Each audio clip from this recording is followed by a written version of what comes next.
തൃശൂർ മുരിങ്ങൂരിൽ അടിപ്പാത നിർമ്മാണം നടക്കുന്നിടത്ത് സ്ലാബ് റോഡിലേക്ക് വീണു. അപകടം നടക്കുന്ന സമയത്ത് സർവീസ് റോഡിൽ വാഹനങ്ങൾ ഇല്ലായിരുന്നതിനാൽ വൻ ദുരന്തമൊഴിവായി. ഏകദേശം 15 അടി മുകളിൽ നിന്നാണ് സ്ലാബ് വീണത്. അടിപ്പാത നിർമ്മാണം നടക്കുന്ന സ്ഥലങ്ങളിൽ യാതൊരു സുരക്ഷാ മാനദണ്ഡങ്ങളും പാലിക്കാതെയാണ് പണികൾ നടക്കുന്നതെന്ന് ആക്ഷേപമുണ്ട്.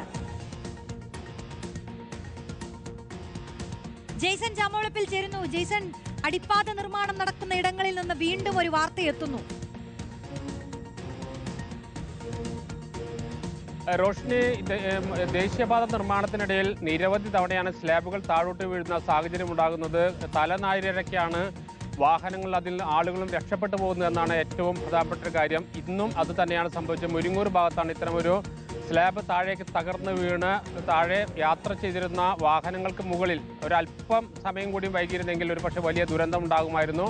അത് ഒഴിവായിട്ടുണ്ട്. രാവിലെ 11 മണിയോടുകൂടി തൃശ്ശൂരിലേക്ക് വരുന്ന, അതായത് ചാലക്കുടി ഭാഗത്തേക്ക് വരുന്ന ഭാഗത്താണ് പ്രധാനമായും ഈ അപകടം ഉണ്ടായത്. ഇത്തരത്തിലുള്ള സുരക്ഷാ ക്രമീകരണങ്ങളൊന്നുമില്ലാതെയാണ് സത്യത്തിൽ പല സ്ഥലങ്ങളിലും ഇത്തരം നിർമ്മാണം നടക്കുന്നത്. അതിൻ്റെ കൂടി ഭാഗമായാണ് ചിലപ്പോഴൊക്കെ സ്ലാബുകൾ തകർന്നു വീഴുന്നത്. ഇത് ഒരു തുടർക്കഥയായി മാറുകയാണ് റോഷ്നി.